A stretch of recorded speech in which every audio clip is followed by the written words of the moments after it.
የማይሆን መስሎ የታየን በእግዚአብሔር ሆኖ ስላየን እንደ ሐሳብ ልጆች ተሰልፈን ስሙን በቅኔ ለማመስገን የተባረከ በመዳፉ ቅኔን ያፈሳል ሁሌ ባፉ ከመላእክት ጋር አንድ ሆነናል የእግዚአብሔር ሥራው መስጦናል።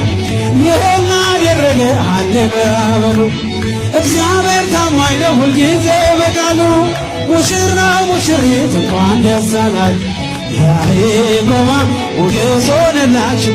ጋኑ ቢጎድል የወይን ጠጁ ያስባል ጌታ ለወዳጁ። መናኛው ውጣ ከቤታችን አዲስን ጠጣ ጌታን ይዘን አቤኔዘር ነው መዝሙራችን እየረዳን ነው አምላካችን። ፊታችን በራ ውበት ሆኖናል የኛ ጌታ ይህን አደረገ አለ በሉ እግዚአብሔር ታማኝ ነው ሁልጊዜ በቃሉ። እንኳን ደስ አላችሁ ያዕቆብ አምላክ ሞገስ ሆነላችሁ